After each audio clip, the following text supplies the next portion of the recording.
This is Tim Bryce with my column titled, A Fabricated Recession? I've been hearing about an impending recession, which my Democrat friends insist will happen either later this year or in 2020.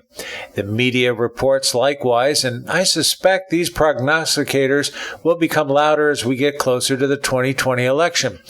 On the other hand, Republicans are at a loss as to what all the hubbub is all about, as our economy is still chugging along just fine. One cannot help but wonder if this is real or politically motivated. First, let's be clear what we mean by a recession. The National Bureau of Economic Research defines a recession as a significant decline in economic activity spread across the economy, lasting more than a few months, normally visible in real gross domestic product, real income, employment, industrial production, and wholesale retail sales. A recession is also said to be when businesses cease to expand, the GDP diminishes for 2 consecutive quarters, the rate of unemployment rises, and housing prices decline. So far, none of this has occurred, nor are there signs it will. The United States is currently the economic engine of the world. Our GDP is up, unemployment is down to record levels, and consumer confidence is up. It is true people are concerned about a trade war with China, but this is something that needed to be corrected in any event, unless we prefer kowtowing to the Chinese.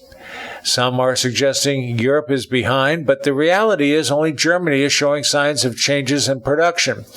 In Asia, there is concern regarding trade between Japan and South Korea, but it is likely these differences will be amicably resolved. So, where are the accusations coming from regarding a potential recession? One prominent source is Diane Swonk, the chief economist for Grant Thornton in Chicago. She recently told Fox Business's Liz Klayman, quote, "I think a recession is highly probable. I do have a recession in 2020, end quote.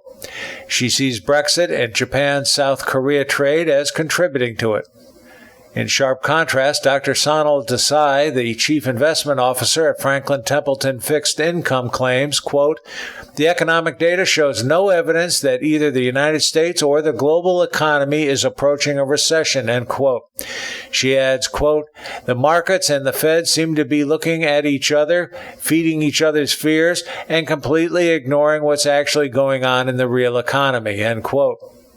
So who are we to believe? One thing we should consider, Diane Swonk has made campaign contributions to Democrat candidates, and her father, Jim Swonk, was well known in the Livingston County Democrat Party in Michigan. In other words, she undoubtedly has sympathies for Democrats, and the party may be trying to capitalize on her notoriety. The biggest asset Donald Trump has going into the 2020 presidential election is our robust economy. And this is the Achilles heel of the Democrats. They have tried to gnaw away at his other accomplishments, but if the economy falters, they believe they can defeat him. This is why these rumors of recession are spreading, even though there is no factual basis to suggest it will occur. So the drumbeat from the far left and the media will be recession, recession, recession.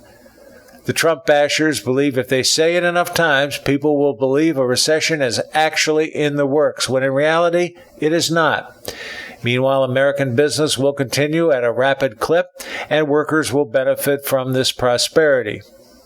For years, economics has had a role to play in politics, but I never dreamed it could be manipulated for political gain. It is rather sad when political strategists would rather put people out of work and cause misfortune for business, all for political gain. This goes beyond mere pessimism. It is just plain reckless and dangerous. Interestingly, President Trump welcomes talk about a possible recession. He understands why the rumors are spreading, but it gives him a chance to tout how well his economic policies have worked. As usual, he fights fire with fire. Friends, keep the faith.